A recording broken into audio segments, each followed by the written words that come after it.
श्री राधे, जय जय श्री कृष्णा। मित्रों, मैं महेश पाठक श्री धाम वृंदावन से, हमारा यूट्यूब का चैनल ज्योतिष सेवा वृंदावन आप सभी प्यारे दर्शकों का स्वागत करता है, आप सभी का हार्दिक अभिनंदन करता है। मित्रों, अभी एक नया चैप्टर आपके सामने हम शुरू कर रहे हैं। सितंबर, अक्टूबर, नवंबर और दिसंबर 4 महीने का जितनी भी राशियाँ होती है हमारी, हर राशि का 4 महीने का आपको राशि बल बताएंगे कि 4 महीनों के अंदर किस राशि वाले को क्या क्या मिलना है। आज की बात करते हैं, मिथुन राशि से शुरुआत करते हैं। आज का विचार सबसे पहले उस पर ध्यान देते हैं। कर्तव्य पथ पर आगे बढ़ने के लिए संघर्ष करना पड़ता है, उसके बाद ही मंजिल प्राप्त होती है। राधे राधे। मित्रों, बात करते हैं मिथुन राशि की। मिथुन राशि वाले पिछले 4-5 साल से बहुत ज़्यादा लगातार परेशानी उठा रहे हैं, मंजिल अभी तक प्राप्त नहीं हुई है। साल 2023 के आने वाले 4 महीने मिथुन राशि वालों के लिए कैसा समय रहेगा, सितंबर से लेकर के दिसंबर तक का, इसी की चर्चा का आज मुख्य विषय यही है कि आने वाले 4 महीने कैसे हैं। सबसे पहले बात करेंगे राशि स्वामी की। राशि स्वामी बनते हैं बुध महाराज, और बुध बुद्धि के दाता हैं, व्यापार का ज्ञान रखते हैं, बहुत अच्छे बुद्धिमान हैं।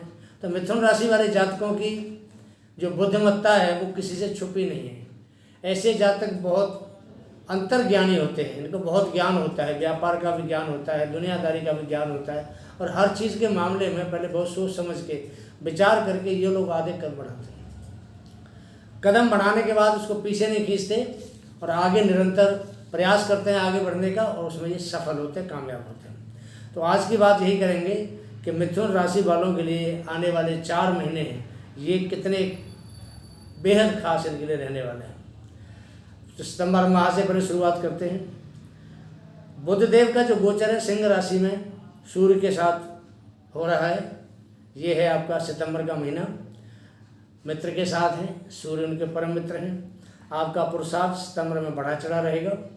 मेहनत तो देखो करनी पड़ेगी, बिना मेहनत के तो आप समझते हैं कोई काम होता नहीं है, लेकिन परिणाम की बात आती है तो परिणाम आपको सूर्य और बुध की युति का बहुत बेहतर प्राप्त होगा। बहन भाइयों से आपको सहयोग मिलेगा, इसकी आप उम्मीद भी इस महीने में कर सकते हैं कि आपको सहयोग देंगे। अक्टूबर को जो बुध का गोचर है आपकी अपनी राशि कन्या राशि में होने जा रहा है। चतुर्थ भाव कन्या राशि सुख का भाव है, और बुध यहाँ बैठ करके आपको भौतिक जो आपकी ज़रूरतें हैं अवश्य पूरी करेगा, क्योंकि बुध आपके राशि का लग्न का स्वामी है, और स्वामी जब चतुर्थ भाव में गोचर करता है तो चौथे भाव से जो भी हम भौतिक सुख सुविधाओं का विचार करते हैं तो वो इसको देनी पड़ेगी, देगा। क्यों, काफ़ी समय से आपकी जो भौतिक ज़रूरतें हैं वो पूरी नहीं हुई है, तो आपके मन में भी एक निराशा का भाव जगा हुआ है। लेकिन अब जब बुध गोचर करेगा तो ज़रूरी है कि आपको सुविधाओं से लाभ अवश्य देगा। और सूर्य देव भी 13-17 सितंबर को कन्या राशि में बुध के साथ रहेंगे। बुध का गोचर पंचम भाव में 18 अक्टूबर को होगा। यहाँ पर ये मित्र राशि में होंगे और संतान से लाभ प्राप्त करेंगे। पंचम भाव तुला राशि का भाव है, तुला राशि इनके खास मित्र हैं शुक्र देवता। तो जब ये तुला राशि में प्रवेश करेंगे पंचम भाव में, तो संतान से आपको लाभ हो और संतान आपसे लाभ प्राप्त करेंगे। यहाँ पर बुध देव उच्च शिक्षा के क्षेत्र में जो छात्र हैं और वो जाना चाहते हैं हायर एजुकेशन के लिए, और या कोई कोर्स कर रहे हैं किसी भी तरीके का, प्रोग्रामिंग कर रहे हैं किसी भी तरीके की, तो ये जो महीना है इनके लिए बहुत अच्छा रहने वाला है। बुध का गोचर यहाँ बहुत ही इनको लाभ कराने वाला होगा। नवंबर को महीने में बुध का जो गोचर है आपके 6ठे भाव में होने जा रहा है। 6ठे भाव में आपकी वृश्चिक राशि पड़ती है। अब जो जॉब वाले जो जातक हैं, जो नौकरी पेशा करने वाले जो लोग हैं, उनके लिए बड़ा सुनहरा मौका होगा। तो 6ठे भाव में बैठ कर के बुध महाराज आपके कार्य क्षेत्र में आपको प्रमोशन दिलाएंगे, और आपको अगर जॉब भी चेंज करनी है, क्योंकि अक्टूबर में राहु केतु भी चेंज हो रहे हैं, तो उससे पहले अगर आपको कोई जॉब चेंज करनी है तो आपके जॉब के लिए बहुत ही एक अच्छा मौका देने वाले हैं बुध महाराज बैठ के 6ठे भाव में। तो दिसंबर को बुध बकरी होंगे 3 दिसंबर को, और जब बकरी होंगे तो ये आपको पंचम भाव से बहुत ज़्यादा लाभ देंगे बकरी होने के बाद, क्योंकि बकरी ग्रह हमेशा अच्छा लाभ देता है। तो बुध महाराज आपके वैसे भी लगने के स्वामी बनते हैं, तो आपको लाभ देना इनको पड़ेगा। 17 अक्टूबर को सूर्य का तुला राशि में नीच का प्रभाव होगा, और वो भी 10 दिन तक रहेगा सिर्फ, ज़्यादा दिन माने कि वो 10 डिग्री के बाद सूर्य के नीच का प्रभाव खत्म हो जाता है तो नॉर्मल प्रभाव देते हैं। तो सूर्य का जो प्रभाव है 10 दिन तक नीच का रहेगा। 10 दिन में आपको पेट में दिक्कत हो सकती है, परेशानी हो सकती है, पेट खराब रह सकता है आपका, और हो सकता है कोई आपको थोड़ी हार्ट की दिक्कत भी इस 10 दिन के अंदर आ जाए, थोड़ी जो हार्ट में परेशानी हो, पेट खराब हो, इन्फेक्शन हो, तो ऐसी जो चीज़ें हैं वो नीच सूर्य के प्रभाव से आपको पंचम भाव से देखने को मिल सकती है। लेकिन थोड़े दिन की बात है, सिर्फ 10 दिन में। जैसे ही सूर्य 11 डिग्री का होगा ये सब चीज़ों से आपको लाभ देना शुरू कर देगा। मंगल देवता की बात करते हैं। मंगल देव सितंबर में आपके कन्या राशि में गोचर करेंगे, और 17 सितंबर से 1 अक्टूबर तक सूर्य के साथ मंगल की युति रहेगी कन्या राशि में। तो चतुर्थ गोचर सूर्य और मंगल का ठीक नहीं माना जाता है, क्योंकि मंगल भी पाप ग्रह है, और चतुर्थ भाव में मंगल का एक तरह से नीच का प्रभाव बनता है, तो मंगल यहाँ आपको ठीक प्रभाव नहीं देगा। हालांकि सूर्य भी चौथे भाव में अच्छा प्रभाव नहीं देता है, लेकिन एक बार को कन्या राशि में बैठा है तो सूर्य तो आपको थोड़ा लाभ दे सकता है, लेकिन यह मंगल आपके लिए बढ़िया प्रभाव नहीं देगा। जमीन या कोई सरकारी काम होगा वो कहीं ना कहीं आपको अटक जाएगा, और उसकी आपको काफ़ी परेशानी के बाद आपको हल मिलेगा उसका, जल्दी से उसको आप प्राप्त नहीं कर पाएंगे उसका लाभ।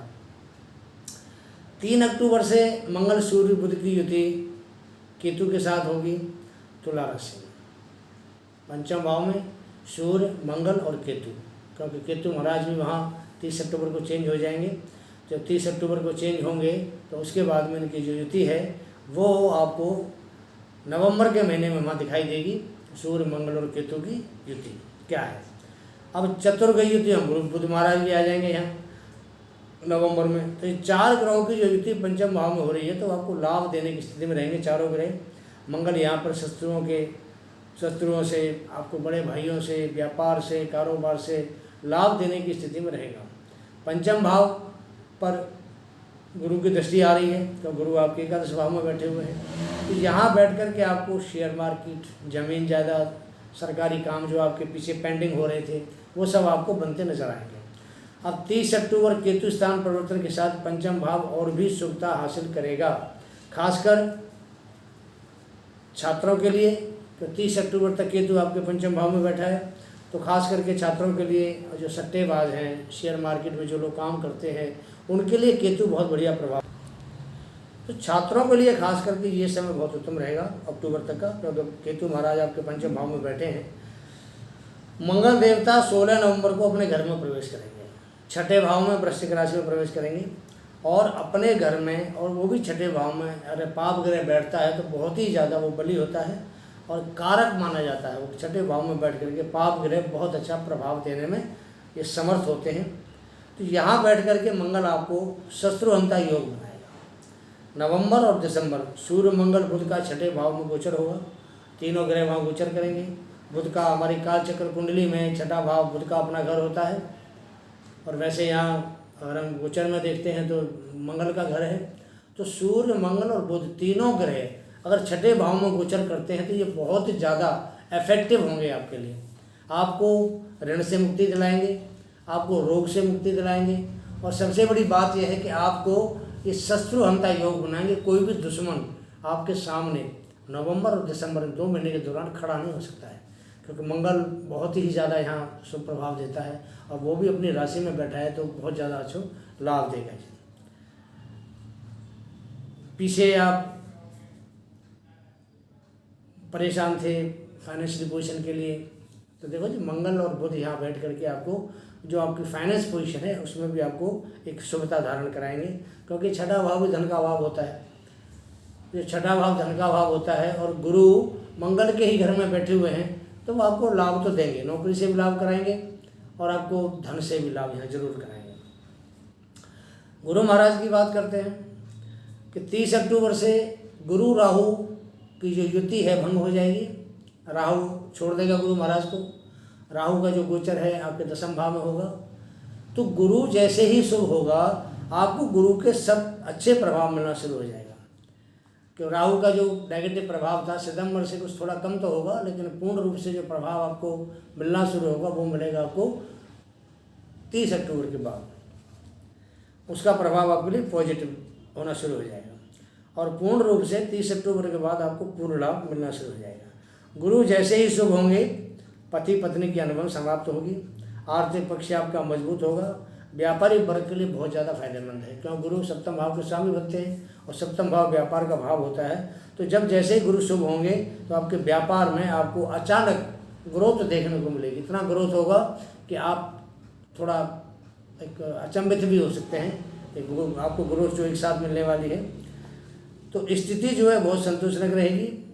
गुरु 7वें और 10वें भाव के स्वामी बनते हैं। अब 7th हाउस व्यापार का है, 10th हाउस कर्म का है। अब कर्म जब फलेगा व्यापार फलेगा, व्यापार फलेगा तो धन आएगा और धन आएगा तो आपकी इच्छाएं पूरी होंगी, आपकी मनोकामना पूरी होंगी, आपके भौतिक सुख पूरे होंगे। और गुरु बैठा आपकी इच्छाओं के भाव में, आपकी जो डिज़ायर है हर डिज़ायर को पूरी करने के लिए गुरु सक्षम हो जाएंगे 30 अक्टूबर के बाद। और यह काफ़ी समय तक आगे लंबे टाइम तक रहेंगे। हम तो सिर्फ आपको दिसंबर तक बता रहे हैं, लेकिन गुरु आपके लिए बहुत लंबे समय तक और बहुत ही अच्छी आपकी इच्छाओं की पूर्ति करने वाले बने रहेंगे। बात करते हैं थोड़ी सी शनि महाराज के बारे में। तो शनि देव आपकी कुंडली में भाग्य में बैठे हुए हैं, भाग्य के स्वामी बनते हैं, भाग्य में बैठे हुए हैं और अभी तक आपको भाग्य का फल देने में असमर्थ थे। कारण पीछे हमने कई पिछले वीडियो में बताए थे। शुरू में शनि के पास पावर नहीं थी, उसके बाद शनि अस्त हो गया, शनि अस्त हुआ, उसके बाद जब उदय हुआ उसके बाद बकरी हो गया। अब नवंबर में शनि बकरी अवस्था छोड़ करके मार्गी होने वाले हैं 4 नवंबर को।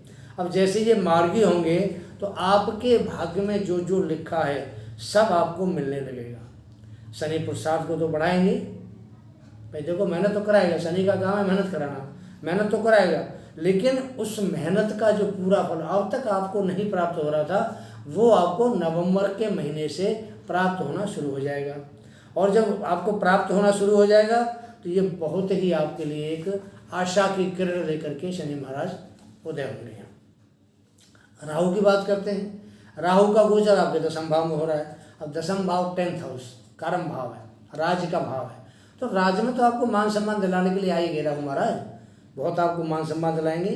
राजनीति में अगर आप इंटरेस्ट रखते हैं या आप राजनीति से संबंध है आपका, बहुत ऊंचे पायदान पर आपको राहु लेके जाएगा। क्यों राहु यहाँ 1.5 साल तक बैठेगा और 1.5 साल का समय छोटा नहीं होता है, आपके लिए बहुत बड़ा समय है। 1.5 साल के अंदर आप कहीं से कहीं पहुँच सकते हैं, आप छोटे लेवल से बड़े लेवल तक पहुँच सकते हैं। राहु के अंदर वो पावर होती है कि आपको छोटे लेवल से बड़े लेवल पर पहुँचा दे। व्यापार की बात करते हैं। व्यापार में इतनी ग्रोथ देगा आपको राहु यहाँ बैठ करके, आप कभी सोच नहीं सकते। क्योंकि राहु का काम, केतु का काम अकस्मात हमें धन देना होता है, अकस्मात हमारे साथ कोई न कोई कायाकल्प करना होता है, तो ये काम राहु और केतु करते हैं। अब राहु जब आपके 10th भाव में आ गया तो 10th भाव में आने के बाद राहु आपको आशा से ज़्यादा, आप जो उम्मीद करते हैं उस उम्मीद से ज़्यादा आपको वो लाभ देगा। राहु का काम यही। और आपकी जो राशि लगन है, मिथुन राशि है, इसके लिए तो राहु बहुत ज़्यादा फेवरेट है। इतना फेवरेट है कोई ग्रह इतना करी, शनि भी इतना नहीं करता जितना राहु करता है इस राशि वालों के लिए। अब शुक्र की थोड़ी सी बात कर लेते हैं। शुक्र मिथुन राशि के लिए 5th और 12th का स्वामी बनता है और नवंबर के महीने में कन्या राशि यानी 4th भाव में शुक्र का गोचर होने वाला है। अब शुक्र का जब गोचर नवंबर में होगा तो शुक्र हमें क्या देता है? वाहन सुख देता है, उत्तम वस्त्र देता है, अच्छा मकान देता है और उच्च क्वालिटी का हमारा रहन सहन करता है, साफ सफाई पसंद करता है। तो ये देने के लिए शुक्र देवता मशहूर है। और आपके जब 4th भाव में जब शुक्र आएगा तो सभी सुख आपको देगा, ये कन्फर्म है। और दिसंबर में शुक्र स्वयं अपनी प्रिय राशि तुला राशि में गोचर करेगा। तो जब अपनी राशि में आएगा तो और आपको बढ़िया प्रभाव करेगा, आपको भ्रमण कराएगा, प्यार और रोमांस के मामले में आपको ज़िंदगी को खुशनुमा बनाएगा, आपका जो लव रिलेशनशिप कंप्लीट होगा और गुरु की कृपा से आपकी जो लव मैरिज है वो पूरी होती दिखती है। संभव है कि वो उसका आपका शादी हो जाए। तो जो यूथ है, कपल्स हैं, उनके लिए नवंबर और दिसंबर का महीना बहुत ही अच्छा समय है। देश विदेश में आपको घूमने का मौका जो मिल रहा है, आपको मिथुन राशि वाले बहुत ही लकी हैं। इन 2 महीनों में घूमने फिरने का प्रोग्राम बनाइए, प्यार परवान चढ़ेगा, शादी विवाह के बंधन में बंधेंगे और जातक जो लव रिलेशनशिप में है वो भी कामयाब होंगे। अब थोड़ी 2 बात केतु की भी कर लेते हैं। केतु का गोचर 4th भाव में होने से आपको जमीन जायदाद का लाभ मिलेगा और अप्रैल या 2025 तक आपको मिलता ही रहेगा, क्योंकि केतु का जो गोचर है वो आपको 2025 तक मिलेगा। राहु भी मिथुन लगन वालों के लिए बहुत ही लाभदायक और बहुत ही बलवान होता है। दशम का गोचर आपके लिए लेकर आया है, तो आपके व्यापार, कारोबार, आपका जॉब, आपका मान सम्मान, धन, आपके दुश्मनों का नाश, रोग मुक्ति, ऋण मुक्ति, इन सभी विभागों से आपको लाभ दिलाएगा। जितना लाभ गुरु देगा उससे ज़्यादा लाभ शनि देगा, और शनि से भी ज़्यादा लाभ आपको राहु देगा, ये आप मान के चलिए। क्योंकि राहु आपके दशम भाव में गोचर कर रहा है, और दशम भाव राहु के लिए बहुत ही अच्छा भाव होता है और बहुत ही यहाँ अच्छा बैठ के फल करता है। तो कुल मिलाकर के जो मिथुन राशि का भाग्य का सितारा है वो आने वाले 4 महीनों में उदय होने वाला है। हमारे शास्त्रों में कहा है, भाग्यम फलति सर्वदा न च विद्या न च पौरुषम। जब तक आदमी का भाग्य नहीं फलता है, उसकी विद्या और बुद्धि काम नहीं आती है, तो यहाँ आपका भाग्य का सितारा फलने वाला है। आपकी विद्या, आपकी बुद्धि, आपकी मेहनत, यहाँ सब आपके लिए काम आएगा। बात करते हैं राहु के उपाय की। अगर किसी का राहु जन्म के समय अच्छी अवस्था में नहीं है, उसके लिए आपको क्या उपाय करना है। राहु के लिए आप, राहु का बीज मंत्र है ओम रांग राहुवे नमः। दूसरा मंत्र है ओम भ्राम भ्रीम भ्रौं सह राहुवे नमः। दोनों मंत्रों में से आप कोई सा भी मंत्र आप जप कर सकते हैं। रुद्राक्ष की माला लेकर के संध्याकालीन सूर्य छुपने के बाद आप कभी भी उसका 1 माला, 3 माला, 5 माला विषम संख्या में जाप कर सकते हैं। आपको राहु शुभ प्रभाव देने में समर्थ हो जाएगा। राहु का दूसरा उपाय बता देते हैं। 3 आपने जटा वाले नारियल लेने हैं। उन नारियल को काले कपड़े में बांध के आपने अपने ऊपर उतारा करके, जैसे घड़ी चलती है उसके हिसाब से उतारा करके उसको, और बुधवार के दिन राहु काल दोपहर को 12 से 1:30 बजे तक होता है, आपने उस राहु काल के दौरान उनको स्वच्छ बहते हुए जल में प्रवाहित करना है। और ये कम से कम आप 7 बुधवार लगातार करें, तभी आपको राहु से मुक्ति मिलेगी। आपको राहु बढ़िया फल देने वाला हो जाएगा। कुछ बात केतु की कर लेते हैं। अगर आपका केतु खराब है, किसी भी प्रकार से कुंडली में अशुभ स्थिति में है,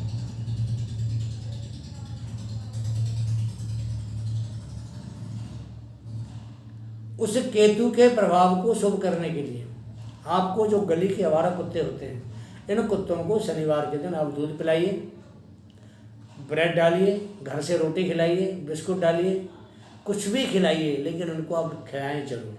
और शनिवार को, और कुत्तों को आप, गली के कुत्तों को, अपने कुत्ते की बात नहीं कर रहा मैं, आपके घर वाले की, गली के कुत्तों को अगर आप कोई चीज़ खिलाते हैं तो उससे आपका केतु खुश होगा, केतु प्रसन्न होगा और आपको लाभ देगा। तो मित्रों, ये मैंने मिथुन राशि के लिए आगामी 4 महीने का आपको भविष्य बताया। आपको कैसा लगा हमारा प्रोग्राम? एक शब्द मैं आपको अपने बारे में बोलना चाहता हूँ कि हमारा जो चैनल है ज्योतिष सेवा वृंदावन, जो दर्शक हमसे नए जुड़ रहे हैं, मेरा निवेदन है कि सबसे पहले हमारे चैनल को सब्सक्राइब करें, एक बेल पुश आइकॉन है उसको ऑन करें, लाइक करें और वीडियो को देखें। और अगर आपको हमारा प्रोग्राम अच्छा लगता है तो आप अपने जो क्लोज सर्कल में हैं, मित्र हैं, आपके परिवार के लोग हैं, उन सबको शेयर करें। आज बस यही आज्ञा चाहते हैं। अगला प्रोग्राम लेकर सीख आपके सामने फिर हाजिर होंगे। तब तक के लिए आज्ञा दीजिए।